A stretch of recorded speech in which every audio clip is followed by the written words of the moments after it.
From desert ranchland to bustling West Side hub, perhaps no Albuquerque neighborhood has transformed as rapidly as Taylor Ranch.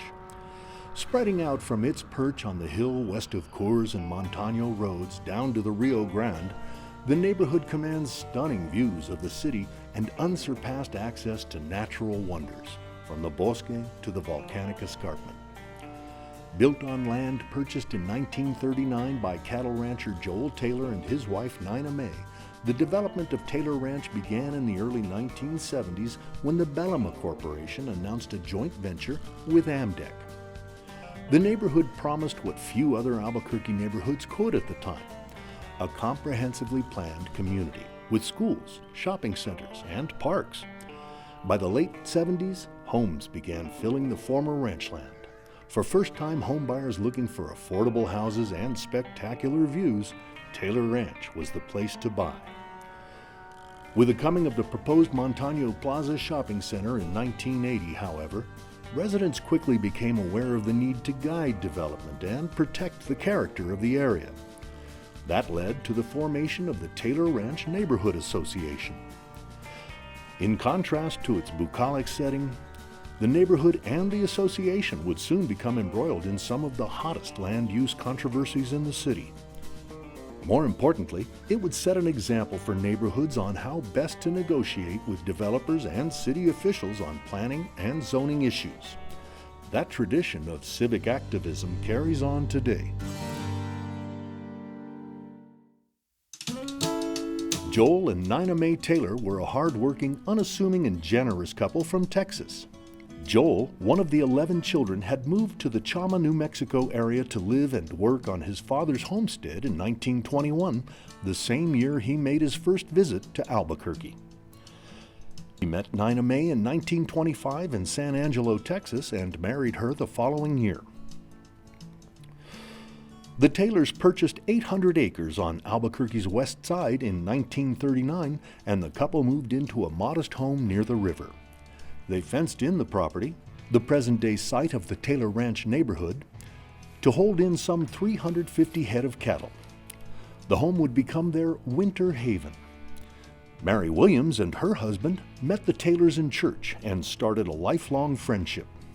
It gets very cold in Chama, and they had purchased some land, something like about 800 to 1,000 acres somewhere there on the west side of the Rio Grande, and we're running cattle there. So then they moved the whole cattle business into the Taylor Ranch there and ran it from there. They kept running cattle in Chama, but not through the winter. They brought them all down to the warmer climate of Albuquerque. And that's how they wound up there with the cattle operation. They did live very simply. They had homemade clothing for the most part. She made her aprons, she made her dresses. He dressed in just store-bought clothes, nothing fancy. They were hard workers. They worked the land. She had a garden. They had the cattle. They had 2 children, and I think there were 8 grandchildren. They were busy, just living, and the church was very important in their life. And the people with that background, same with my parents, that was very important. You didn't miss church. You did not do that. And they loved what they did. It was so important to them. But ranching was their life, and God. God and cows, what can I say? The land is a gift from God, and that's how they took it, and they wanted to give back everything they could. They felt that what they had been blessed with, they needed to share. God shared with them, they want to share with His children, and that's what they did. Sounds old-fashioned? That's how they were. The Taylors' generosity extended to churches, a children's home, Christian mission work, and more. For the children's home, children's school, Lubbock Christian College, and the Mission Fund. Those are the 4 things we were able to do with the foundation that we set up for them, and they were pleased with that. But no move would have a bigger impact on the city than the eventual sale of a portion of the ranch to developers. I do know that because of their wealth and the holdings they had, that there were a lot of developers that wanted a piece of that.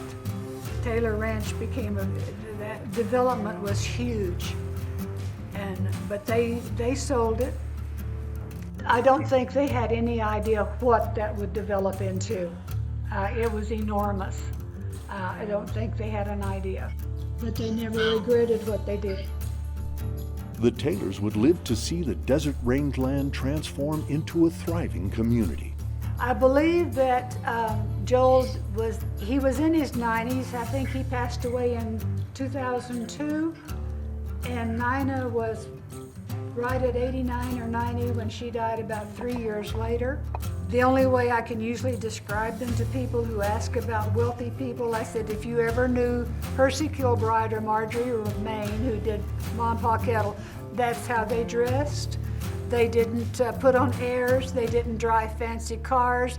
They lived in a 1-bedroom, 10 mobile home and were totally happy. They worked the land. They loved the cattle. They loved the land. They loved the Lord. It's going to be hard pressed to find anybody else like them.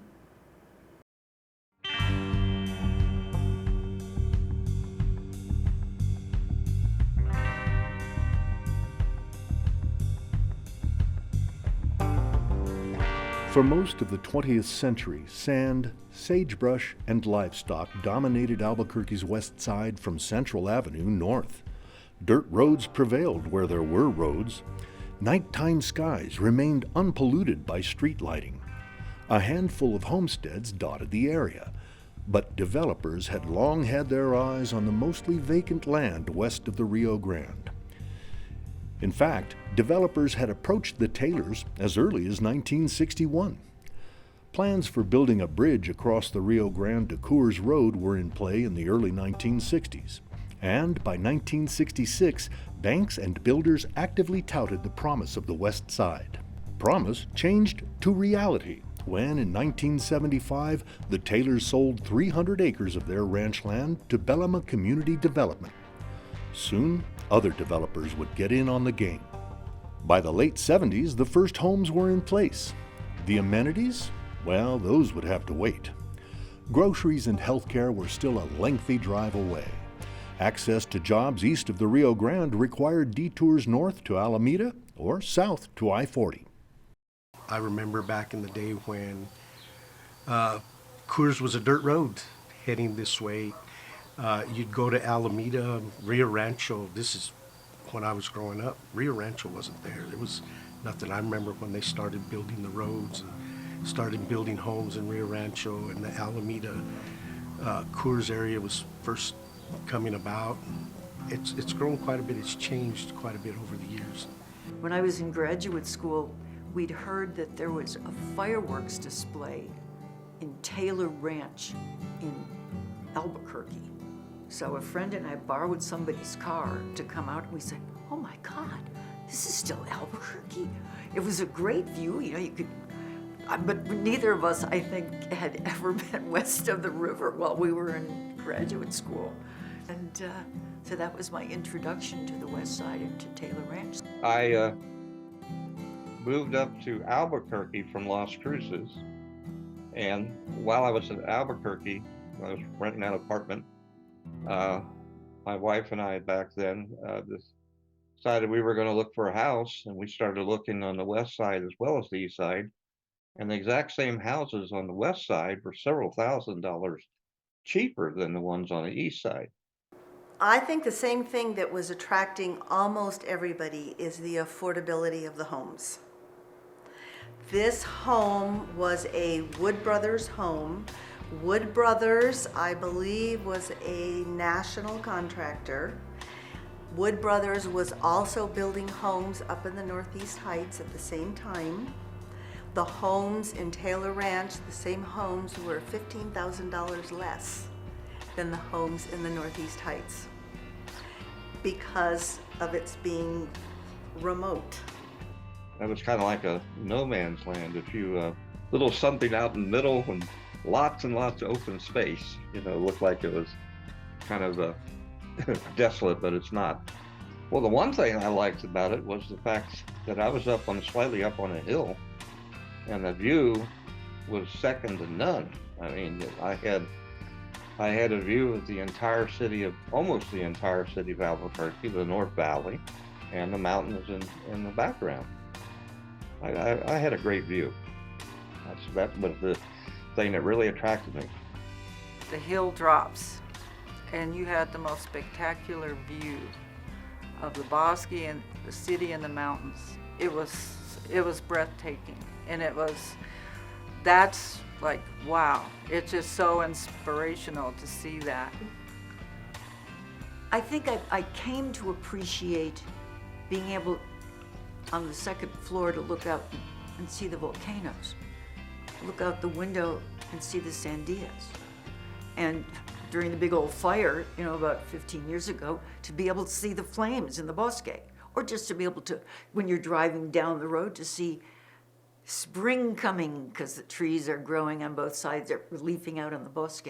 I think that I came to appreciate it wasn't a primary reason for purchasing. It was like, whoa, wow, this is really cool. To see sunsets on the mountain, or to see the moon rise behind the sandias, how lovely, how lovely. And I just thought it was a different neighborhood than the streets over on the east side, which I found that Taylor Ranch just seemed more neighborly and more like a small town neighborhood in the way it was laid out. For many years, scenic views were all Taylor Ranch residents had in terms of attractions. The closest grocery store when we moved out here was in Corrales and Coors, or Alameda and Coors. There was I think it was a Safeway.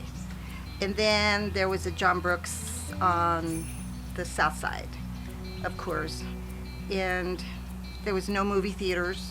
We had to go to the Heights. There was not a mall. We had to go to Coronado Mall. There's just a lot of things that we didn't have. When you ask what the transportation and everything was like, the easy answer to that, what transportation? What? I've been trying to remember where the heck I had to go to the grocery store. And for people going to work, the traffic jam on Coors trying to get onto I-40 was enormous. I mean, it backed up for miles. The fledgling community organized quickly. According to Taylor Ranch historian Fred Van Berkel, a small group of residents led by West Sider Bobby Herbert launched the College Heights Taylor Ranch Homeowners Association in 1976 and incorporated in 1978. The boundaries were Coors on the east, Montano on the north, Calle Nuestra on the west, and Delaney on the south. That association would be superseded by the Taylor Ranch Neighborhood Association in 1980. The expanded boundaries extended from the Rio Grande on the east and the volcanic escarpment on the west to Paseo del Norte on the north and Western Trail on the south, a footprint that now encompasses several neighborhood and homeowners associations. As head of College Heights Neighborhood Association, Herbert had already fought off a concrete plant, lumber store, and a regional shopping center plans at Coors and Montano. When a proposal surfaced in 1980 for a shopping center on the northeast corner of the intersection, Montano Plaza, residents were already prepared for the challenge. The original reason for forming the neighborhood association was that several people that had already bought homes now in the Taylor Ranch area, which wasn't a lot, wanted to have a voice in what would occur in the development on the west side, because there was a lot of different opinions of what should be done. And we wanted to create a planned community, not just a strip malls or strip along the highways and stuff like that. We wanted to have something that would really make a difference into the quality of life on the west side. Before Montano Plaza was built, my understanding is that actually used to be county land, and it was annexed into the city. And there was actually a lawsuit filed by a neighborhood association that is no longer in existence, because there was a lot of concern of what was going to be built there. And so part of the settlement of that lawsuit was to make sure that the development included the input of the community as well, so that there was something viable and sustainable and not just boxes that are thrown up.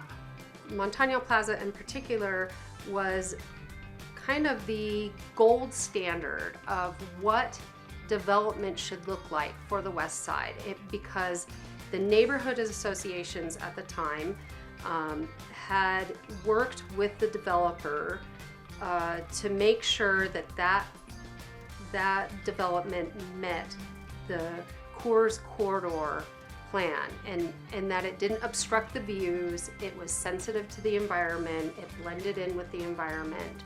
The building heights were low, the area was walkable, pedestrian friendly, and could accommodate bicycle traffic as well.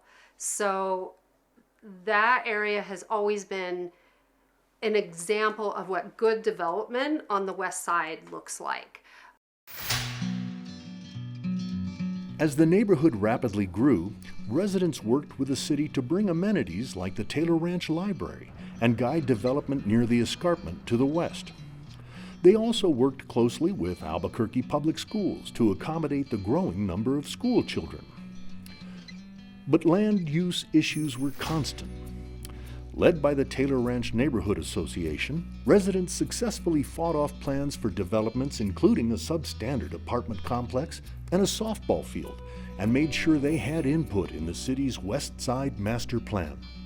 Yes, after 2 years as the treasurer, I was elected president of the association. And that was a lot of fun too, because the issue just kept getting larger and larger. And, it started out small and it just got bigger and bigger and bigger, simply because all these different developers had their own idea what they wanted to do out there. And that created a lot of friction, because a lot of them could care less what the neighborhood would wind up looking like, or anything else, or the whole area. So we had to fight pretty hard to make sure our voice was heard and make sure that the politicians and everything listened to us. And we were a very well-known neighborhood association. And we take the responsibility of protecting the neighborhood really seriously. In the things that we do, we don't do it out of some personal agenda at all, because it is all grounded in the existing codes and regulations, or an effort to try to change them. Lurking in the background, however, was the simmering tension over the proposed Montano Bridge. The Taylors had turned up the heat when they sold 68 acres to the city of Albuquerque in 1990 to build the bridge. But it would take several more years to resolve the issue. Taylor Ranch residents would have a front row seat for this epic battle. One memory I have is a TRNA board meeting when I was on the board as the historian. So this would have been very early 90s. And I remember Martin Chavez, who was not the mayor then, but an attorney, marching into the meeting with all these papers and saying, here's how we're going to get the bridge. And I don't remember what he said. But, that was going on then. The noise about the Montano Bridge started way before it was completed in '97. So that was always access back and forth was a huge issue, I think, because most people then worked on the other side of the river. It was pretty obvious that bridges were going to be needed, and that was going to be a battle, because North Valley didn't want the bridges. And they fought us tooth and nail, and we fought them tooth and nail. And it was a long struggle. I mean, they even tried to get legislation to, block it and so on. They said, well, you can go on down to Corrales. Well, yeah, that's like, I'm trying to remember, like 5-7 miles that way, or you can go the other way. You don't have to go through us. The neighborhood that's immediately on the other side, they said if you wanted to not have to cross the river, then you should have bought east of the river. And we would say we couldn't afford to. The main thing about, what I remember about Montano Road being built was there was a big old tree that people didn't want him to cut down, the big tree. It was like a huge tree, and I remember people were protesting because they didn't want the tree, to be cut down. I thought it was a good idea because there was more ways to get to the heights than just the freeway. So I was for it, and I'm glad it happened. And nobody now probably remembers that big old tree. They used all kinds of tactics, including trying to talk about the natural ecosystem, which I didn't buy as a biologist, environmental scientist, because their so-called natural ecosystem had been levied and swamps and marsh drained and all that kind of stuff. So there's nothing natural about it. It was a nice valley, I have to admit, but I wasn't buying into the you're destroying a natural ecosystem argument. I remember seeing bridges in Philadelphia and in New York where every 2 blocks there was a bridge across a big river. And I used to think about how hard it was to get a bridge built here. And I thought, that shows you how slow things go when people get entrenched in what they've got, and want to protect it. And you can't blame them. And yet, the force of the number of people over here it overwhelmed the transportation system. So it was wonderful that we got that bridge. There were reasons not to build that Montano Bridge, but they were overridden by the reasons we had for building the bridge. But there's always 2 sides to every issue.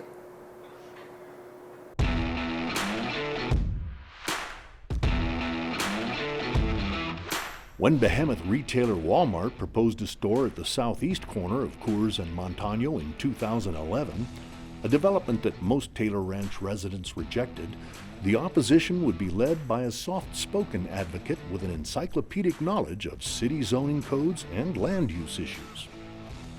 Taylor Ranch's most valuable person, if we had an MVP, it would be Renee Horvath. And that's because she has so many years' experience. When they created the National Monument at the escarpment, she was there. The Equestrian Center, she was there. Any important thing that has happened in Taylor Ranch that involves land use, Renee Horvath knows all about it. Renee Horvath, the land use person, first of all, she has become extraordinarily knowledgeable. I don't think I'd have the wherewithal to spend the time and make the effort to learn all that stuff. She has. So she knows the rules, the law, the people, the precedences. So she knows how to, I hate to use the word fight, but it's how to protest a certain kind of development. I think she probably is pretty feared in some circles, about land use, because she's on it. She's really on it. Without Renee Horvath, we wouldn't be able to do the land use advocacy that we do. She's a huge resource, and yeah, she's a treasure. She really is. I became involved with the Taylor Ranch Neighborhood Association, well, probably starting in 2004, but I think I joined them in 2006. One of the things that I did like about living in the area that I thought they did really a good job was once they started building the grocery stores down below next to the river, like Albertsons, That was the first one, and I thought they did a good job building it. It looked really attractive. It was more Southwest architecture, and they kept the building heights low, and it blended in with the coloration and everything, and it was set back, and you can see the views. Subsequent developments along Coors Road, however, began straying from the spirit and letter of existing plans. I was really impressed with how they developed, but then I started noticing a change, like something's wrong. Something's not right, doesn't look right. Look what they did. They built up right to the road.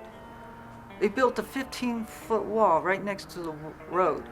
It doesn't blend like it used to. It's not set back like it's used to. What's going on?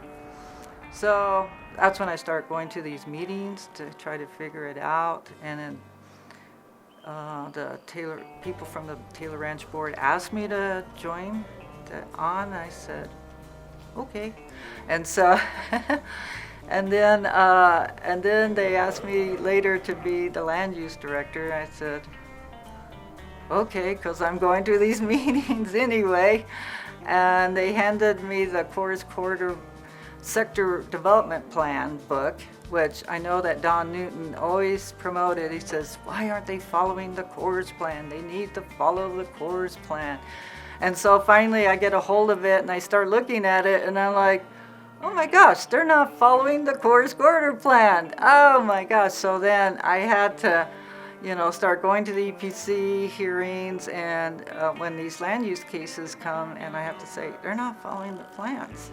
Let's not remove restrictions just to increase density.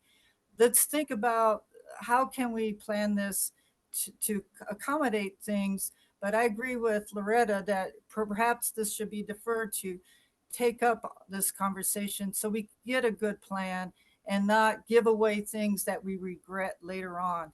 So sometimes people don't recognize you got a beautiful landscape, you could do something really cool with it, but they just, put cookie cutter stuff and it doesn't fit in the area, and they don't go out of their way to get it to fit in the area. So I do push them to do better, to look at what we've done in the past and to do better, because this is Albuquerque. Albuquerque has a unique character, and I want to preserve the unique character that we have, whether it's historic, it's natural, or cultural.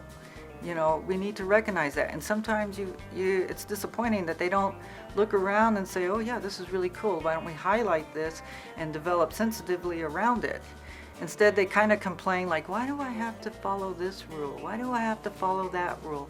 I wish they understood the significance of trying to develop sensitively so you can enhance or complement the area that you're in. And then it just makes Albuquerque look a lot better. The Walmart issue was probably the single most energizing event that brought many, many neighbors into the association. Because it just took on a life of its own.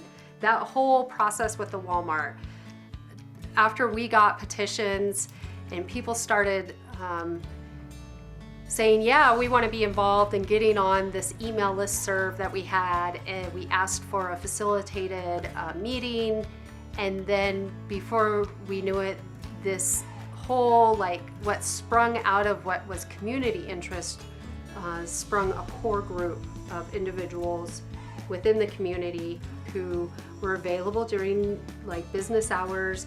They would meet weekly, go over key concepts of the project, develop talking points for the project, get information out. It's almost like every little community had a liaison as part of this little kind of central key stakeholder group. Horvath said the original plans for the corner suggested a southwestern-style shopping plaza that seemed to fit the site, but that eventually morphed into a proposal for the so-called big box retailer. The big concern is the amount of traffic that they have, and that the building heights, and it just didn't really we already had a Walmart over there at I-40 in Coors, and we had one over there by Cottonwood. And do we need to put one on every corner? And as we worked through it, people let me know there was a big box ordinance that says that, you know, you have to have full and direct access, not go through neighborhood areas. And so as I was looking at the plans, I says,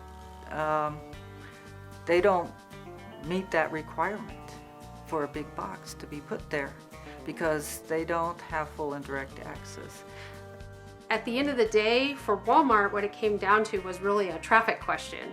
And that is a far cry from, we want to preserve views, we want to preserve the bosque, we want to make sure that our community is not developed too intensely or is too dense in that its development so that people don't have any space or green space to enjoy themselves. All of that didn't matter with the Walmart. It came down to traffic, and you cannot win planning and development cases unless the law is on your side. So you have to be educated in that area, and it's getting more and more pronounced as we move forward from, I think Walmart was around 2011. And so even within a span of a decade, it's so much more pronounced now that you have to have some sort of legalese in your comments in order for your viewpoints to be taken seriously. For most of its existence, the Taylor Ranch Neighborhood Association prided itself on its cordial working relationship with the city of Albuquerque on matters including community centers, a library, and land use. But current and former members now contend the introduction of the Integrated Development Ordinance under former Mayor Richard Berry and the creation of the Neighborhood Association Recognition Ordinance by the City Council have made it much more difficult for neighborhood associations to have their voices heard on zoning and planning issues. Recognized neighborhood associations and recognized neighborhood coalitions have specific requirements under the NARO. We weren't opposed to development, but we wanted it done in a rational way that made a better quality of life for everyone. And like I said before, that when the city realized we weren't trying to be an obstruction, but trying to work with them, I think that a lot more happened. If you see something that you don't like, or you want to change it, or you want to improve it, you have to sort of get noisy, you know? I mean, tactfully, sort of, and diplomatically mostly. I mean, for going back to talking about the Walmart, if we, as a neighborhood association, even though neighboring communities would come to our meetings and back us, they say, yeah, we're in with that too. Who knows what? Maybe it would have been built, because no one was very forcefully, continuously saying, you know, we don't want that, and here's why. The relationship that Taylor Ranch has enjoyed with the city has changed over time, that's for sure. And it used to be that Taylor Ranch was very valued in terms of its input with the city. When you're trying to hold officials' feet to the fire on these projects, they see it as sort of like argumentative on our part, and we've been maligned at times. Taylor Ranch Neighborhood Association has been, put down because we fight certain things that are going on. However, the bigger picture is it's not just about you and this one issue. It's about the tradition and about the practice that the city has with their land use. There shouldn't just be input from officials and from development and from organizations that support real estate and builders. There needs to be the other side of the story from real people who actually live in those neighborhoods, who are stakeholders and really deserve a voice when it comes to these land use matters. The proposed amendment would require regulations for access and connectivity, landscape buffers, building height step downs, building design. The IDO is changing the whole zone code to a new zoning that looks, that's more intense than what we had. And they got rid of the sector plans, which people love because that really protected the character of the area. And even though they say, well, we put some of those protections in the IDO, but each year on this annual updates, they change them. And I can just see them chipping away those protections. It really makes me angry because a lot of our visionaries work to put these sector plans in place to make it a nice place. And then they just, these guys don't appreciate that. It's a fair assessment to say that definitely the city thought that neighborhoods were getting too involved in the planning and development process and did not want neighborhoods to be participating in these processes. City planners note that the city's zoning code had not been updated since 1975, and the Integrated Development Ordinance is meant to correct some of the deficiencies of that document and to simplify codes and planning regulations for both citizens and developers. The Integrated Development Ordinance, or IDO, was a response to a problem of our old zoning system, which did some things really well and did other things pretty poorly. And so almost immediately when the very first zoning code was adopted in 1959, the city recognized that if Old Town, for example, were to be developed according to that zoning code, it would be completely wiped out in terms of its character, its uniqueness, its historic kind of inception, right?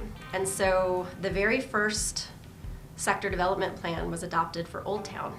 And from there, more sector development plans were adopted for other historic neighborhoods that had similar patterns of development that came from many, many decades before there was a car, even before there was a railroad. And so over time, we had these two kind of systems that were trying to coexist. The citywide zoning code that did auto-oriented development really well, and a system of sector plans that were working hard but weren't completely keeping up with the needs of special places in Albuquerque. And so the Integrated Development Ordinance was really an attempt to say, okay, let's first and foremost update our citywide zoning so that it actually allows for the kinds of development that we want to see along corridors. And for all those sector development plans, the idea was to go through them and find the rules that were still really important to protect those small area places and put them in one document where we all could keep track of what was what, so that our maps showed clearly what was allowed in different locations so that we could answer the question when a customer walks in and says, what can I do on my property? Can I do this? We can actually answer the question without about a week's worth of research. In terms of process, the IDO generally says, here are the rules for good development. If you meet those rules, for the most part, you can be reviewed by staff administratively and given approval fairly quickly. If you can't meet those rules, or you don't want to meet those rules and you're asking for exceptions, then you're going to have to go through more process, more opportunities for public involvement, more time associated with that approval. And that's really where many of the neighborhood associations still have a big voice in development in Albuquerque. Renz Whitmore says the city is actively trying to provide and preserve opportunities for neighborhood associations to participate in the planning process. The other thing that the IDO accomplished was to front load the conversations with neighborhoods even before the city accepts an application. Many of the kinds of approvals people need to do development require the applicant to reach out to the neighborhood association and offer a meeting. And if the neighborhood association wants to meet, then the developer and the neighbors can have a conversation about what's being proposed, any concerns or ideas that the neighbors have, and what would make this development a good neighbor to them. She acknowledges there have been growing pains, however. So it's a rebuilding period.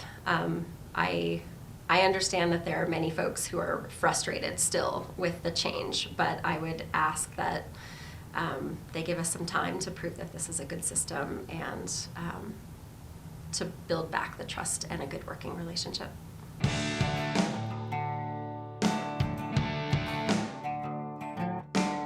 Despite the challenges, residents remain determined to protect and preserve the character of their community as Taylor Ranch continues to evolve. We have the best views, we have the open space, the bosque, and the mesa, and the volcanoes, and we have the petroglyphs. I just thought, wow, this is heaven. This is really nice to live here. And I used to walk up on the mesa a lot, you know, before they built it, and it was just beautiful. It's just breathtaking. So, and there is a quality of life here, and I think they started off doing really good work, and so I want to keep them on that path. Well, Taylor Ranch is a wonderful place to live. The neighbors care about one another. The neighbors care about their own properties. The neighbors